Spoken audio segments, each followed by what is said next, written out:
Assalamualaikum warahmatullahi wabarakatuh. Selamat siang pemirsa TVRI Bangka Belitung dimanapun Anda berada. Senang sekali saya Mulyo Widodo kembali hadir ke hadapan Anda dalam acara Bubble Expose. Pada Bubble Expose di kesempatan siang hari ini, tema yang kami angkat adalah mengenai lapis cantik rezeki menarik. Namun sebelum kita membahas lebih lanjut mengenai tema kita yang satu ini, terlebih dahulu kita simak prolog yang berikut ini.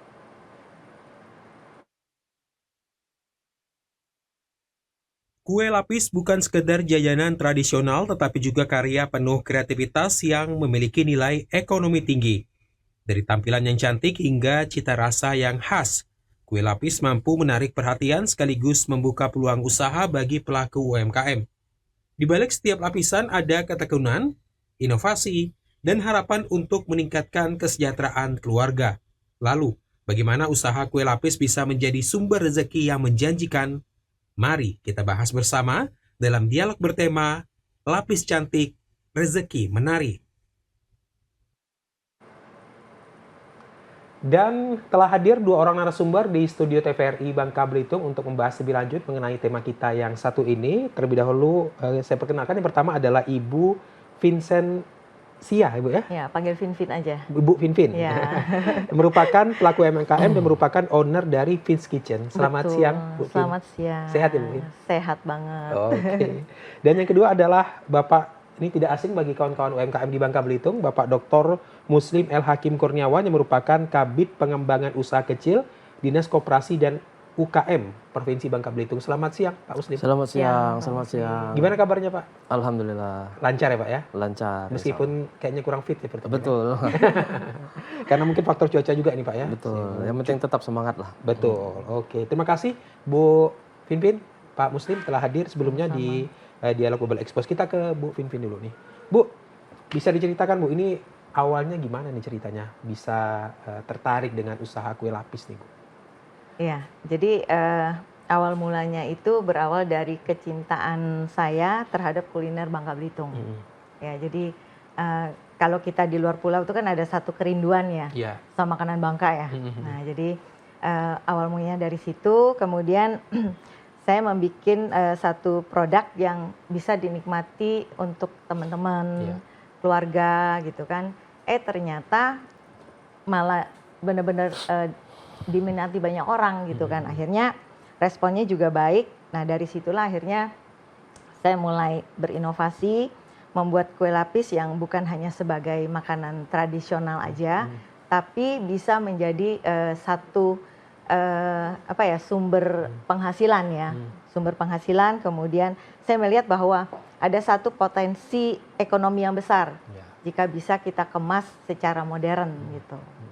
Bu, ini kan kue lapis yang Ibu sajikan kan kue lapis khas Bangka Belitung ya, Bu ya? Betul. Sebenarnya apa sih, Bu, perbedaan kue lapis biasa pada umumnya dengan kue lapis yang Ibu sajikan yang khas Bangka Belitung ini, Bu? Oh ya, setiap daerah tuh sebetulnya punya loh kue lapis loh. Ya, kalau kita lihat di Bangka kita punya, kemudian Surabaya juga ada, di Bali juga sebenarnya juga ada kue lapis juga ya.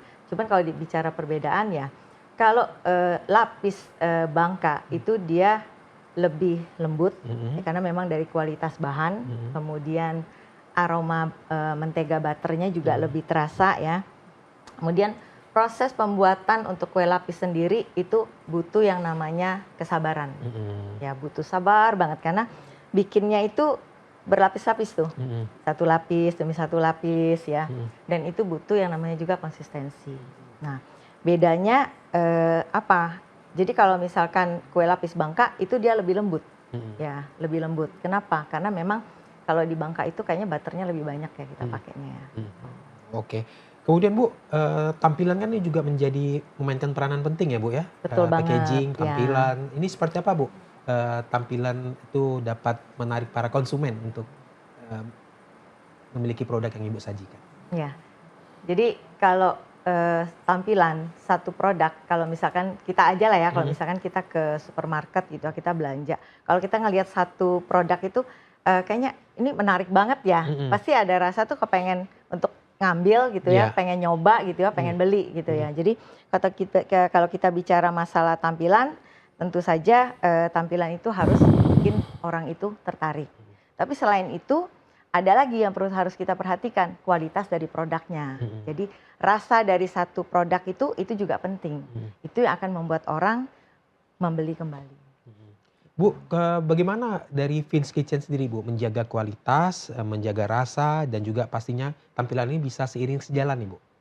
Ya, jadi kalau dari Vince Kitchen, kami itu dari pemilihan bahan baku pun itu sudah harus diperhatikan. Jadi dari pemilihan bahan baku, kemudian juga pada saat proses produksi, ya, kemudian sampai ke pengemasan, ya, konsistensi itu yang penting. Tuh, jadi nggak bisa misalkan hari ini rasanya seperti ini, nanti besok beda lagi. Nah, itulah kenapa butuh yang namanya konsistensi. SOP apa Bu yang diterapkan di dapur lah khususnya Bu? Karena kan muaranya kan ada di dapur nih Bu. Betul. Jadi kalau di dapur ya itu mulai dari bahan baku datang itu sudah harus di QC dulu, sudah harus di quality control dulu. Ini layak atau tidak untuk kita terima gitu loh. Kalau misalkan bahan baku itu tidak layak untuk kita terima, tentunya kita akan cancel. Seperti itu dari awal ya. Yeah. Nah pada saat proses produksi juga sama. Jadi semua bahan harus ditimbang, ya konsisten kan. Artinya dia harus sama, gramnya itu harus sama gitu. Sampai ke pengemasan juga seperti itu. Jadi kita standarnya udah punya sendiri. Oke, kita ke Pak Muslim nih. Pak Muslim, Baik. bagaimana sebenarnya Pak usaha potensi kue lapis nih Pak dalam mendukung pertumbuhan UMKM di Bangka Belitung? Ya, saya kira semua UMKM itu punya potensi untuk berkembang naik kelas ya. Apalagi tadi Ibu Vince udah bilang kue lapisnya ini yang diutamakan adalah kualitas gitu ya Bu ya. Jadi insya Allah saya kira potensi kue lapis ini di Bangka Belitung ini juga sudah cukup banyak saya kira Bu ya. Banyak banget Pak. Kue lapis, UMKM kue lapis, kemudian ada juga brand nasional saya kira yang ada di Bangka Belitung. Jadi ketika orang dari luar bisa masuk ke kita, ya mudah-mudahan kita juga nanti bisa seperti mereka ya masuk ke pasar-pasar nasional. Kita juga dalam mendorong hal itu melakukan banyak yang upaya ya. Antara lain yang paling dekat ini adalah Bubble Day itu. Bubble Day insya Allah nanti tanggal 12 Agustus bertepatan dengan Hari UMKM Nasional. Itu kita akan membawa lebih dari 50 UMKM Bubble untuk memasarkan produknya ke Jabodetabek. Jabodetabek. Rencananya kemana Pak kota yang dia akan dikunjungi? Kita ke Trans Studio Mall Cibubur. Cibubur. Oke, Jakarta Timur ya Pak ya? Betul, jadi nanti bareng-bareng dari sini naik bis, rame-rame. Tadi produknya sudah kita lepas ya, sudah ada hampir 2 truk.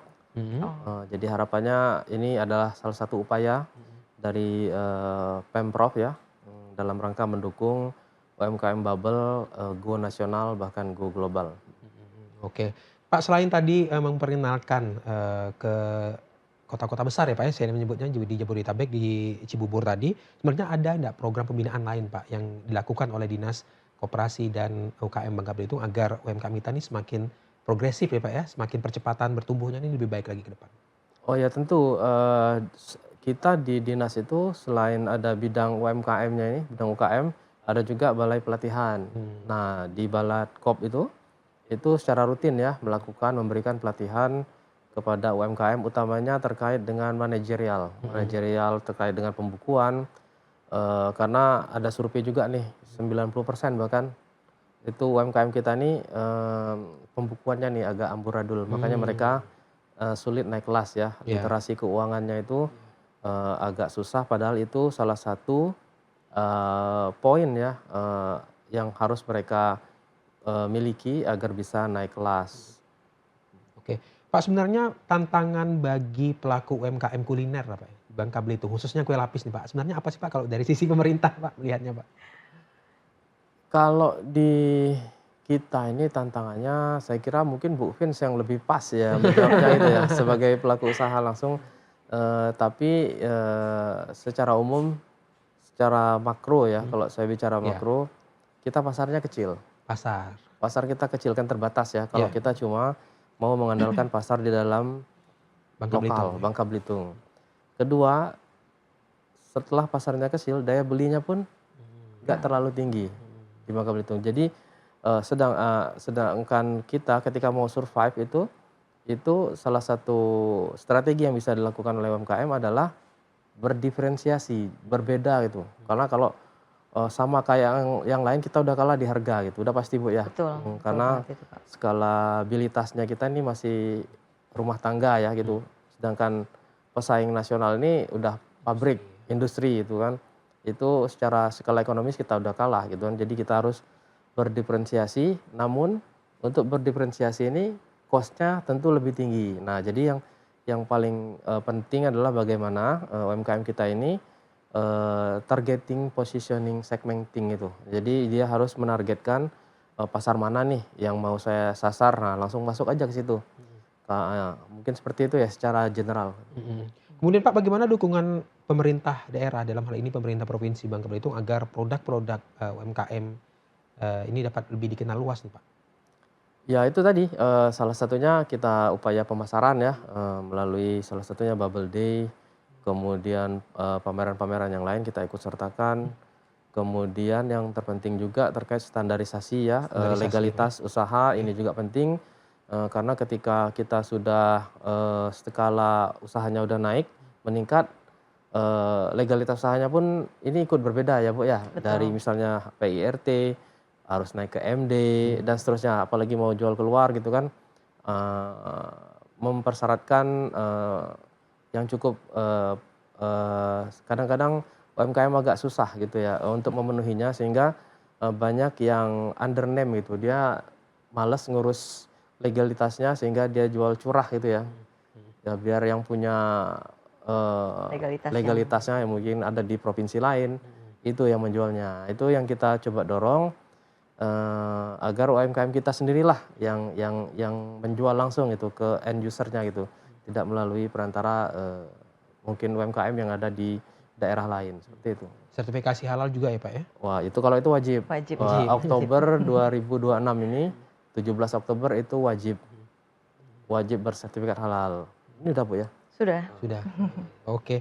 Kemudian kita ke Bu Vin lagi nih. Bu Ya. Vin sedikit Bu, tadi Ya. kalau dari makro Pak Muslim mengatakan bahwa pasar dan daya beli ini masih cukup terbatas di Bangka Belitung. Tapi kalau Betul. dari sisi pelaku usaha, apa menjadi tantangan utama bagi pelaku usaha kuliner, khususnya kue lapis ini Bu?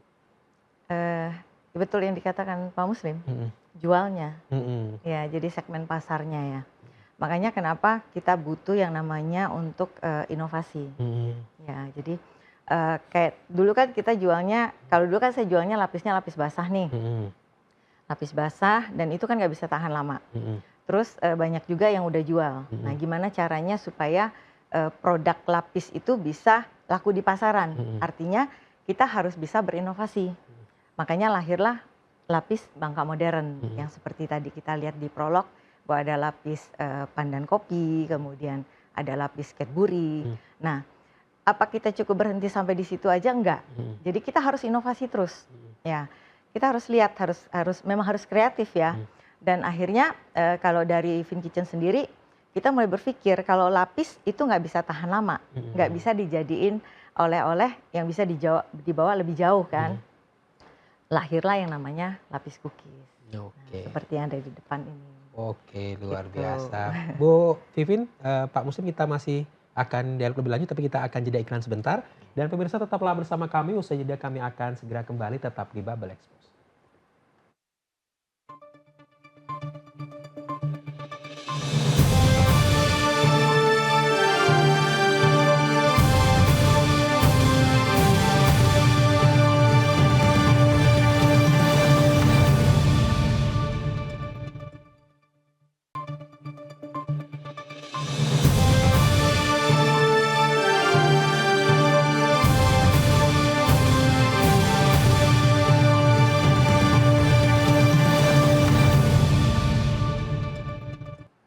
Terima kasih Anda masih bersama acara Bubble Expose. Kali ini kami mengangkat tema lapis cantik rezeki menarik dengan dua orang narasumber.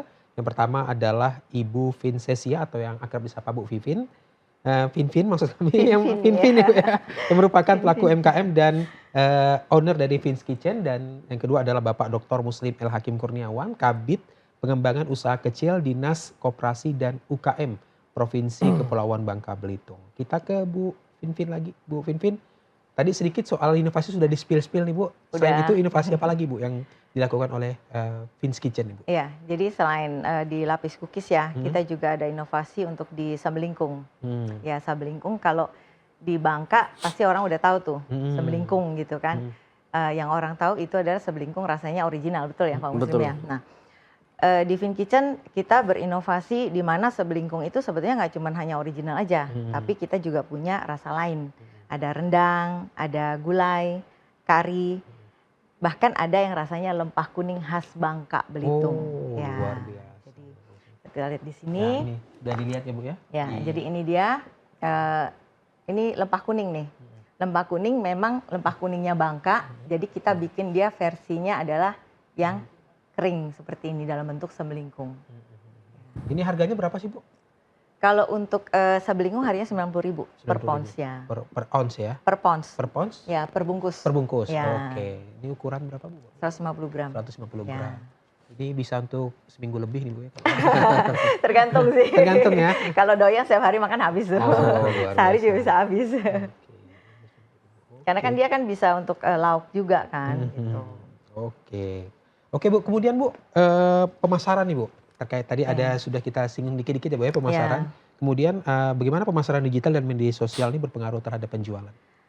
Kalau menurut saya pengaruhnya besar banget. Mm-mm. Ya, untuk di media sosial tuh pengaruhnya besar. Jadi itu sangat membantu UMKM untuk menjangkau pasar. Ya, kalau kita mau lebih luas lagi, memang salah satu yang bisa kita gunakan itu adalah media sosial. Ya, jadi tanpa harus kita buka banyak toko, Ya. betul ya.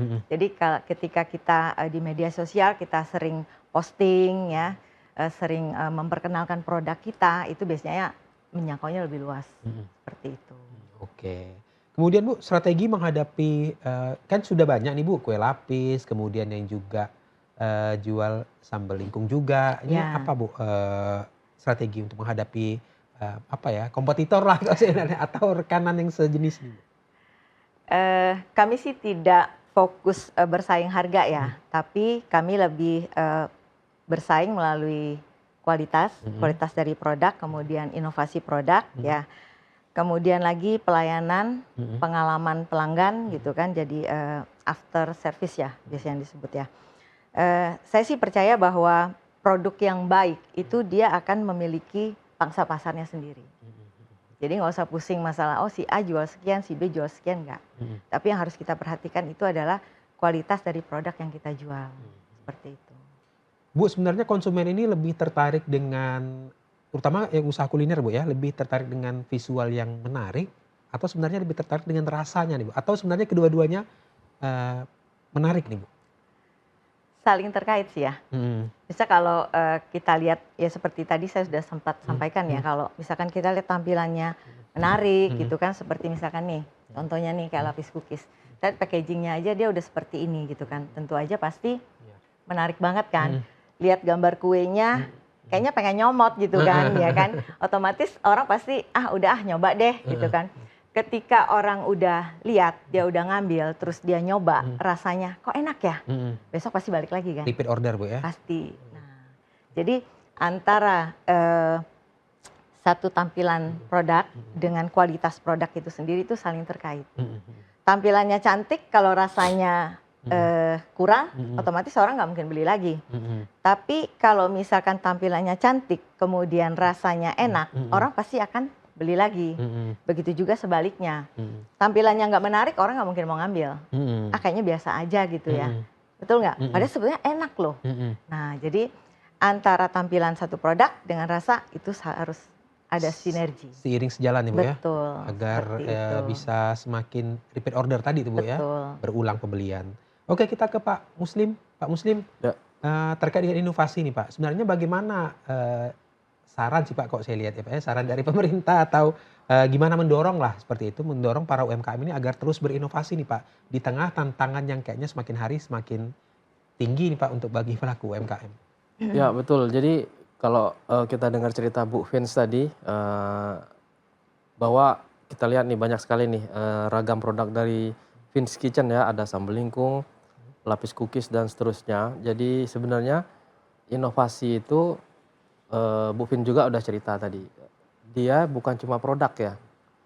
Cara kita pemasaran, kemudian ada juga inovasi dari bisnis modelnya gitu kan. Jadi jangan terpaku hanya pada produk saja. Tadi Bu Vin sudah spill dikit pemasarannya after sales service gitu kan. Nah, kalau dalam apa namanya manajemen penjualan itu kan ada namanya customer relationship management. Betul. Jadi gimana setelah pembeli mencoba produk kita ini kita minta feedbacknya apa yang kurang gitu kan. Kemudian ketika dia ulang tahun kita sapa, itu bagian dari inovasi-inovasi yang kita lakukan agar customer tadi selalu balik ke kita gitu, kita pertahankan gitu kan.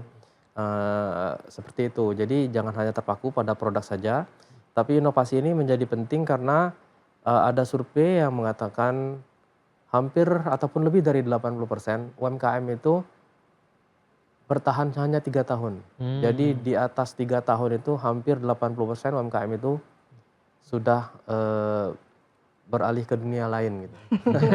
Dunia Jadi ini kemana ya nih Pak? betul, jadi mereka beralih ke usaha yang lain lah gitu, seperti itu. Dunia Jadi lain. salah satu kuncinya adalah inovasi. Kami sendiri banyak hal yang kami lakukan ya terkait inovasi. Salah satunya yang tahun kemarin kita lakukan itu kita mengajak UMKM champion Bangka Belitung yang pernah juara UMKM Award lah, UMKM Award dari Bangka Belitung. Kita bawa ke Bandung itu belajar design thinking. Desain? Design thinking. Jadi design thinking ini bagaimana kita berinovasi tapi fokusnya pada customer nih.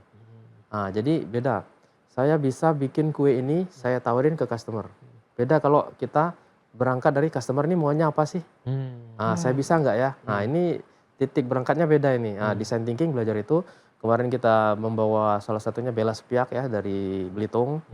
Di sini ada juga kue ulang tahun Ya. dari Tebuali itu. Seka Cake yang pernah juara UMKM lah gitu. Jadi kita sangat mendorong agar tadi UMKM itu nggak setelah bisa bertahan lah lebih lama lebih baik gitu kan. Kalau kita menonton film itu, saya lupa filmnya apa itu, sampai bertahan 100 tahun ya di Jepang itu ya. Salah satu UMKM tradisional yang membuat tabi gitu ya, kaos kaki khas untuk masyarakat Jepang. Kan di sana musim dingin Bu ya rata-rata ya, hanya 3 bulan lah musim panasnya gitu. Jadi selalu memakai kaos kaki. Ternyata seiring waktu berjalan masuk lagi produk-produk dari China gitu kan. Nah, UMKM ini nggak bisa bertahan, tapi akhirnya dia mencoba berinovasi dengan membuat sepatu khusus untuk pelari. Nah, dari situ kita bisa belajar bagaimana sebuah usaha bisa bertahan 100 tahun, Bu. 100 Nah, tahun. jadi waktu kita belajar design thinking itu pertanyaan pertamanya dari coachnya itu kira-kira produk ibu ini mau bertahan berapa lama? Itu aja. Kalau mau bertahan, saya mau 100 tahun. Gimana caranya? Nanti baru ke belakang Jadi di harus breakdown. lebih Jadi memang kreatif gitu Pak. betul, kita sangat mendorong sekali UMKM untuk berinovasi agar bisa survive dan naik kelas. Pak, sebenarnya bisa dirangsang nggak sih Pak ide kreatif atau inovasi ini Pak? Atau sebenarnya ini hanya bawaan dari pelaku UMKM sendiri gitu Pak untuk melakukan inovasi atau melakukan ide-ide kreatif ini Pak? Kalau ide kreatif ini bisa dirangsang. Jadi kalau saya mikirnya gini, biasanya kalau kita udah kepepet itu, The power of kepepet nih Pak. betul, the power of kepepet itu akhirnya muncul lah ide-ide kreatif ya. Tapi sebenarnya bisa juga Bisa dirangsang. kita rangsang gitu kan. Ketika kita punya mimpi yang besar. Jadi saya ingin apa namanya punya omset sekian miliar nih misalnya gitu. Gimana ya caranya ya gitu kan. Kemarin kita ada salah satu pemateri dari Presiden Genpro ya. Kebetulan saya menghadiri pelantikannya itu, saya kira cukup bagus itu cara berpikirnya gitu kan. Kalau mau jadi UMKM itu jangan lihat dikit-dikit, nggak berani maju gitu. Pokoknya prinsip dia itu jadi cacing atau jadi naga, udah gitu aja. Kalau nggak jadi cacing ya jadi naga kita. Jangan kayak mau nyalip mobil bus itu mundur lagi 10 tahun kayak gitu lah, maju mundur lagi gitu. Nah, jadi kembali ke diri kita sendiri pelaku UMKM ketika dia bermimpi besar, dan kita dorong ya UMKM itu bermimpi besar karena Indonesia ini katanya kalau mau jadi negara maju 2045 nanti itu 8% penduduknya harus wirausaha. Nah, itu yang ada di rencana pembangunan jangka menengah nasional. Jadi udah tercantum nih di RPJMN di tahun 2045 nanti 8% penduduk Indonesia itu adalah wirausaha agar tercapai menjadi negara maju dengan pendapatan per kapita 12.000 US dollar. Kalau pegawai kayak kami ini ya udah takarannya udah tahu, Bu. Nah, gitu kan. Jadi yang bisa melompat ke situ adalah para wirausaha ini. Salah satu kemarin Presiden Gempro itu dia punya toko karpet terbesar se-Indonesia. Padahal masih muda. Nah, itu kan pendapatannya udah ratusan miliar. Nah, itu yang bisa membuat Indonesia ini melompat menjadi negara maju nanti setelah dihitung agregatnya rata-rata 12.000 US dollar. Sekarang kan Malaysia nih yang sudah hampir menjadi masuk ke dalam tadi ya negara maju karena pendapatan per kapitanya sudah cukup tinggi. Harapan kita nanti para pelaku UMKM inilah yang bisa mendorong Indonesia menjadi negara maju. Artinya kalau saya boleh simpulkan, kalau pelaku usaha ingin punya ide kreatif, punya inovasi harus punya mimpi besar. Betul. Untuk menggapainya hingga ide-ide itu bisa terangsang sendiri ya Pak ya. Nah, mimpi besar inilah yang nanti akan mendorong para pelaku UMKM ini untuk pengen maju. Nah, gimana sih pengen maju itu? Salah satu yang saya pernah dengar ya termasuk dari Batur Sak Cafe ya yang sudah sukses ini. Mereka sering ikut seminar-seminar seperti itu, baik yang berbayar maupun gratisan. Sedangkan kebanyakan UMKM yang nggak tanda kutip kurang maju itu kadang-kadang kalau kita ajak ikut pelatihan aja, yang ditanya ada uang sakunya nggak ya? Nah, ini yang mindsetnya yang perlu kita rubah. Nah, jadi kalau pengen maju dari diri kita sendiri dulu. Oke, luar biasa. Setuju. Kemudian Pak, kita kembali lagi ngobrol kue lapis nih Pak. Karena cuma kita kue lapis ya. Untuk peluang kue lapis menembus pasar di luar daerah nih Pak. Ini Betul. seperti apa nih Pak kalau Bapak melihatnya? Kue lapis bubble lah khususnya Pak ya yang khas punya kita sendiri.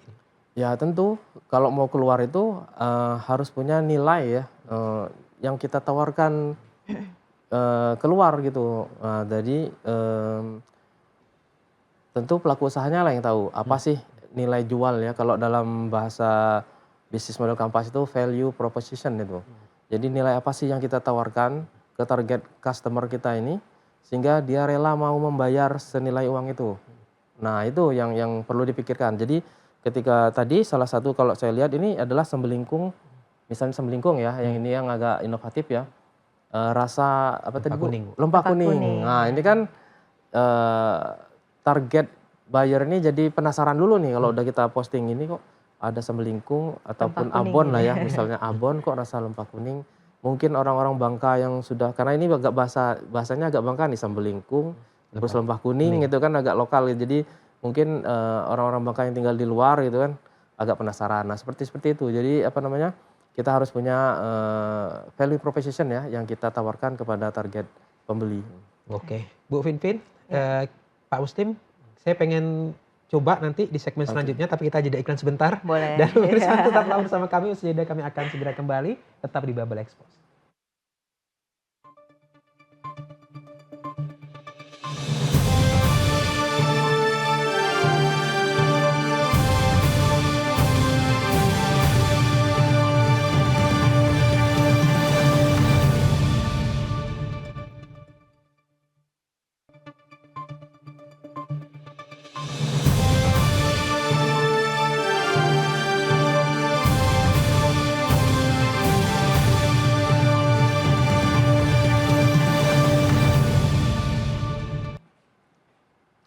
Terima kasih Anda masih bersama kami di acara Bubble Expose. Kali ini kami mengangkat tema mengenai lapis cantik rezeki menarik bersama dua orang narasumber.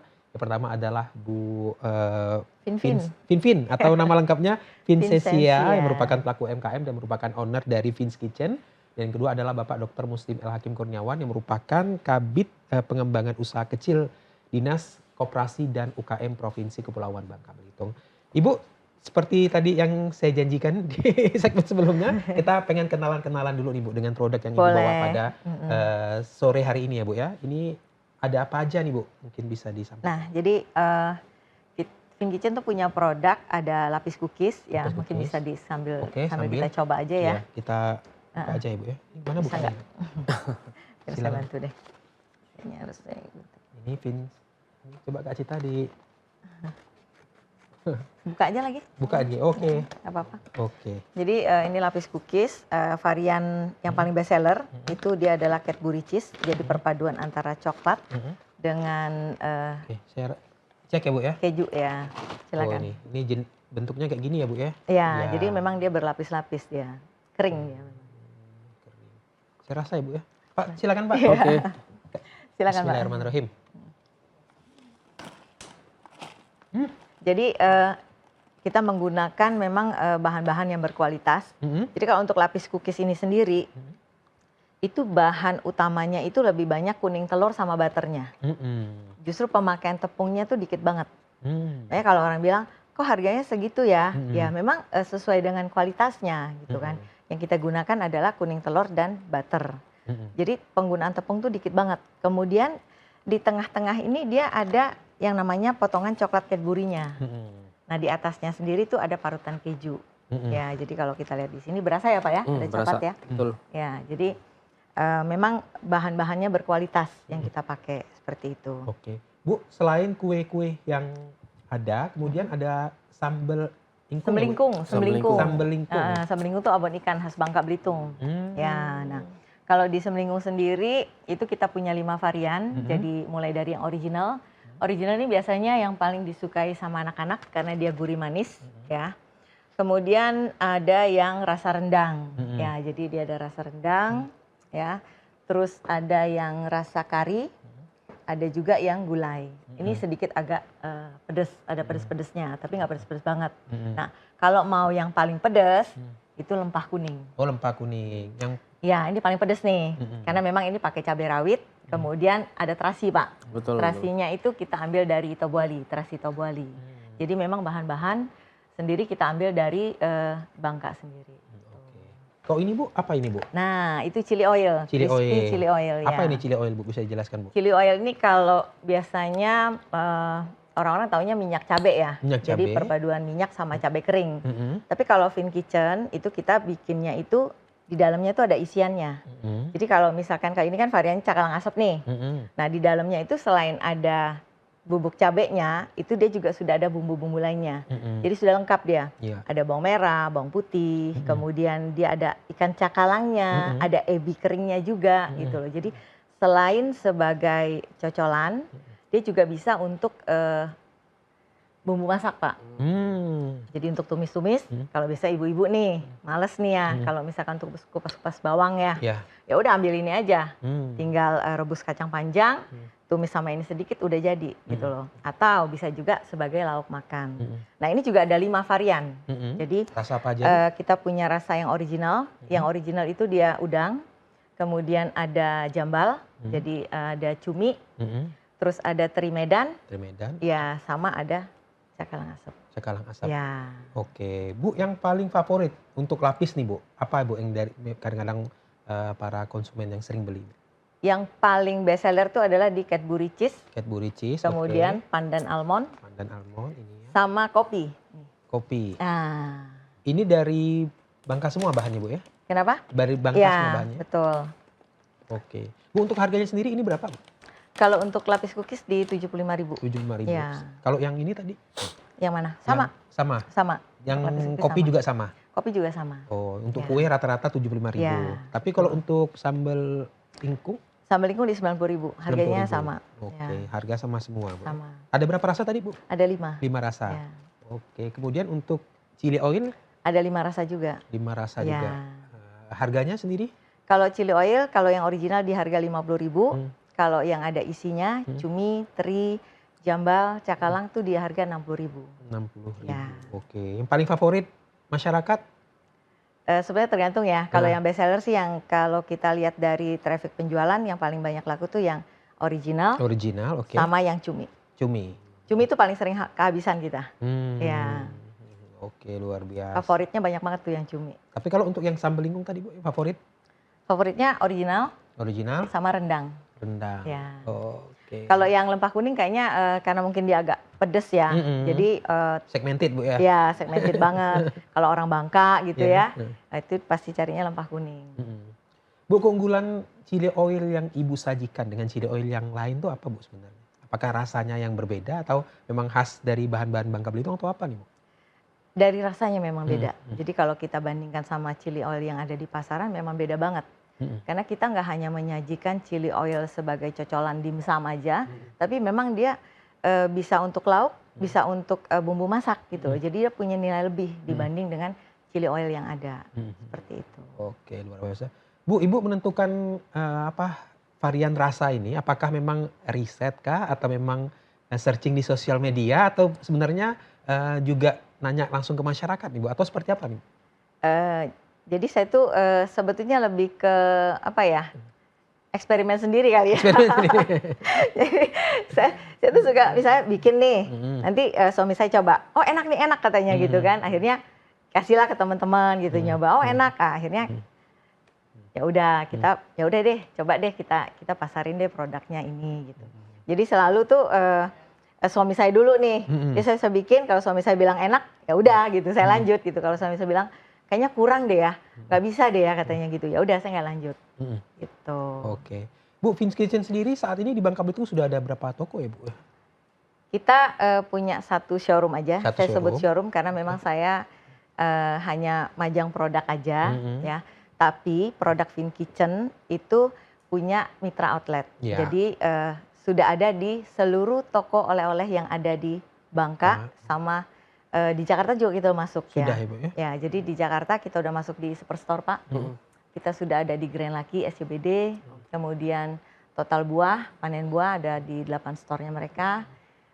Saat ini kita juga lagi proses untuk supply ke Duta Buah, kemudian Rans Market, kemudian kita juga lagi proses negosiasi sama Papaya. 88 Free Store kita juga udah masuk juga di sana. Jadi udah cukup banyak sih untuk di Jakarta sendiri. Bu, untuk pemasaran di toko kuning lah, toko oranye nih, toko kuning apa nih? Dan toko hijau nih Bu, saya nyebutnya ya di marketplace itu, apakah sudah juga tersedia di sana Bu? Kalau di marketplace kita adanya di TikTok Shop. Ya, kalau TikTok Shop kita ada. Gitu loh. Kalau untuk di toko orange hijau itu, kalau TikTok Shop kayaknya nyambung ke Tokopedia. Ya betul ya, sorry di toko hijau ya tadi ya. Kalau yang lain sih masih belum. Belum ya? Jadi baru itu aja sih kita. Oke, luar biasa ini harganya cukup ini ya kompetitif ya Bu ya, dan juga mudah didapatkan di mana saja, utamanya di toko oleh-oleh nih Bu ya. Betul. Di Sungai Liat juga sudah ada. Sungai Liat sudah ada Bu ya? Toko oleh-oleh Sungai Liat sudah ada. Ya sudah ada Pak. Oke, luar biasa. Kita ke Pak Muslim. Pak Muslim gimana nih melihat rasanya tadi sudah merasakan dikit ya Pak ya?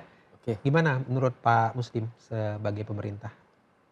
Wah, kalau rasa nggak ada hubungannya sama pemerintah kayaknya. Kebetulan waktu launching ya, Vince Kitchen saya hadir Bu ya. Iya betul. Dan saya juga udah coba nih yang apa chili oilnya Bu ya. Chili oil Boleh betul. dilihat. Dan memang rasanya memang enak lah ya, kalau boleh dibilang sesuai dengan harganya lah gitu.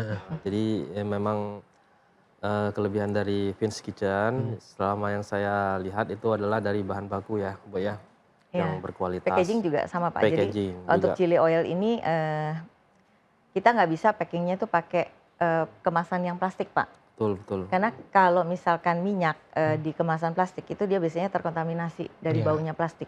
Makanya kenapa Vince Kitchen menggunakan jarnya itu jar kaca. Ya itu.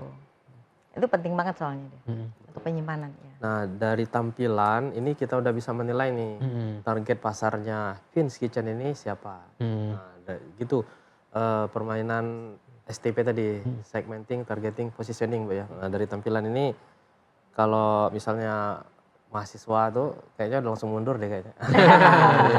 Gitu ya. Jadi ya begitulah apa namanya kreativitas dari UMKM. Makanya namanya ekonomi kreatif, kreativitas yang bisa menghasilkan ekonomi gitu ya Bu ya. Betul. Itu tanpa batas. Semakin kreatif semakin besar apa namanya value lah ya yang bisa didapatkan oleh pelaku UMKM. Sebetulnya banyak sih produk dari Bangka Belitung ini yang saya lihat itu dari teman-teman UMKM ini yang punya potensi besar ya untuk Iya. bisa masuk di pasar nasional maupun internasional. Cuman ya itu tadi mungkin Pak ya. Jadi memang butuh yang namanya inovasi, kemudian sama kreativitas. Mm-mm. Ya. Jadi kalau misalkan kebanyakan itu kan kalau kita lihat itu teman-teman itu ya udah yang penting bisa jual laku gitu ya. Iya. Tapi tidak pernah berpikir gimana caranya supaya produk ini bisa lebih luas lagi gitu. Betul, betul. Memang inovasi itu penting. Hmm. Gitu, kuncinya. Oke, kita ke Pak Muslim lagi nih Pak Muslim. Pak Muslim, kalau kita biasanya ke suatu kota ya Pak ya, atau suatu wilayah ya, biasanya kan kuliner apa menjadi satu hal yang pengen kita rasa nih Pak. Misalnya kita ke Jogja pengen gudeg, kemudian kita pengen ke Bandung misalnya pengen roti apa gitu ya Pak ya. Jakarta pengen makan soto Betawi misalnya seperti itu. Sebenarnya apa upaya dari Dinas Koperasi dan UMKM Bangka Belitung nih Pak agar identitas kita, kuliner kita itu semakin diperkuat dan misalnya orang pengen ke Bangka Belitung, pengen kue lapis yang dari Vince Kitchen atau pengen lempak kuning itu seperti apa Pak upaya dari pemerintah? Saya kira kita udah mencoba lah ya beberapa kali, terutama untuk produk-produk yang khas Babel. Itu kalau kita lihat di Jogja itu gudeg itu udah bisa bertahan 1 tahun. Nah, ternyata kuncinya ada di kemasannya. Nah itu kita juga udah mengundang salah satu pabrikan kemasan lah yang bisa membuat hal tersebut ke sini. Kita undang juga termasuk otak-otak ase, pokoknya yang potensial lempah kuning untuk menuju ke arah situ. Tapi saat ini sedang berproses lah ya, karena butuh trial and error ternyata nggak semudah membalikkan telapak tangan gitu. Jadi ada proses-proses, kemudian ada juga sertifikasi yang harus dipenuhi, sertifikasi F9 ya kalau mau mendapatkan kemasan yang seperti itu. Jadi kuliner lokal kita ini kan masalahnya itu seperti tadi gudeg itu kan kalau yang asli kan nggak tahan Betul. lewat 24 jam ya. Ya. Ya, betul. Kita kalau naik pesawat aja yang bisa bawa, tapi kalau kita naik bus atau kapal Nggak itu pasti udah basi. Tapi ternyata di sana bisa berinovasi dengan kemasan yang tadi saya bilang tadi, ternyata bisa 1 tahun. Begitu juga dengan rendang. Nah itu sudah kita undang dari Surabaya ya, pabrikan kemasan itu untuk mempresentasikan bagaimana sih bisa sampai seperti itu. Jadi sedang dalam tahapan ke situ kita, mudah-mudahan nanti bisa sampai ke sana. Oke, luar biasa. Bu, kita ke Bu Finfin lagi. Bu Finfin, ada nggak Bu pengen UMKM yang Ibu jalankan ini ke depan menuju ke arah industri seperti itu rencananya? Atau lebih diperbesar bangun pabrik misalnya seperti itu? Seperti yang disampaikan Pak Muslim tadi, kita harus punya mimpi besar. Mimpi besar sih. Sebetulnya itu salah satu mimpi besar saya sebetulnya Pak. Ya, jadi Amin. saya pengen banget produk dari Vince Kitchen ini sebagai salah satu dari ikonnya Bangka Belitung, itu memang bisa bukan hanya nasional ya, tapi juga bisa mendunia Pak. Jadi bisa masuk ke pangsa pasar internasional juga. Ya tentunya ya itu tadi mimpi besar saya bahwa suatu saat Vince Kitchen bisa punya pabrik. Oke, luar biasa. Oke. Pak, dari pemerintah sendiri, ini pemerintah ya Pak, wakil dari pemerintah. Kalau berbicara UMKM ini kan tulangnya kan ringan nih Pak. Ringkih lah kalau saya sebut ya Pak ya. Betul. Berbeda dengan industri yang tulangnya kan ini kuat nih Pak. Sebenarnya gimana Pak cara agar UMKM ini bisa beralih ke industri agar tenaga kerja yang diserap juga banyak, pasar yang dijangkau juga lebih besar, nih apa nih Pak? Kalau itu banyak hal saya kira yang kita lakukan ya agar UMKM naik kelas dari UKM menjadi IKM lah itu ya, industri kecil menengah itu. Tapi kalau kita belajar di Jepang itu mereka sebenarnya simple ya, 5S itu pendekatannya. 5S. Seri, Seton, Seiso, Seiketsu, Shitsuki. Itu aja yang ditampilin. Saya kebetulan udah melihat sendiri ya ke sana ya, bagaimana UMKM di Jepang itu bisa survive dengan pendekatan itu. Nah, jadi dulu dari Kementerian Perindustrian itu udah sempat mau menerapkan tahapan-tahapan itu kan di kita, tapi balik-balik lagi ke UMKM-nya. Jadi UMKM tadi mereka ada tahapannya ya, ada yang tadi kalau sering kita bilang ada fasenya itu baru untuk cari makan. Kemudian ada yang cari uang, nah itu beda-beda mindsetnya gitu kan. Nah, ini yang tapi kita terus berupaya bagaimana UMKM ini bisa memperluas pangsa pasarnya. Salah satunya misalnya dalam pemasaran ya, Bubble Day ini kita nggak cuma jualan produk ke Jakarta, kita coba ya. Itu kita ada bisnis matchingnya, Bu Vince. Jadi Betul. kami sudah mengontak Kementerian Perdagangan, nanti insya Allah pada hari pertama itu kita akan melakukan bisnis matching dengan retailer yang ada di Jakarta. Kebetulan kita bawa 50-an bahkan hampir 60 nih karena beberapa UMKM binaan PT Timah PLN juga ikutan. Itu nanti akan kita bisnis matchingkan dengan retailer yang ada di bawah binaan dari Kemendak, Kementerian Perdagangan. Jadi mudah-mudahan di situ bisa memperluas pangsa pasar. Ketika pangsa pasarnya luas, otomatis dia akan memperluas produksinya. Kita punya cerita yang real ya, salah satu UMKM yang kita bawa kegiatan Inabuyer ya di Jakarta itu, boleh sebut merek lah, Getas 2 Ayu Sahati. Nah itu juga alhamdulillah sukses. Kita bawa bisnis matching di kegiatan tersebut dan dia bisa mendapatkan order dari ribuan Indomaret lah se-Jabodetabek gitu. Sehingga pabriknya diperluas gitu kan. Membutuhkan tenaga kerja baru. Nah, seperti itu yang kita harapkan. Mungkin secara bertahap lah kita akan menuju ke arah situ. Jadi mengikuti itu ya. Ya betul. Tapi ya tadi sebenarnya ke prinsip tadi ya, yang 5S tadi itu sebenarnya adalah prinsip-prinsip yang bisa kita aplikasikan lah kepada UMKM kita ini. Oke, sebenarnya pengen ngobrol lebih panjang Bu Finvin, Pak Muslim, tapi karena waktu kita terbatas ini jadi kita cukupkan dulu dialog kita pada Bubble Expose di kesempatan sore hari ini. Terima kasih sekali lagi Bu Finvin, Pak Muslim. Semoga kita harap UMKM kuliner khususnya kue lapis yang diproduksi oleh Bu dari Vin's Kitchen ini dapat semakin berkembang dan pastinya dapat bermanfaat untuk masyarakat yang ada di Bangka Belitung. Demikian Bubble Expose di kesempatan sore hari ini. Saya Mulyo Widodo beserta seluruh kerabat kerja yang bertugas pamit undur diri. Terima kasih atas perhatian dan kebersamaan Anda. Terima kasih. Wassalamualaikum warahmatullahi wabarakatuh. Selamat sore dan sampai jumpa.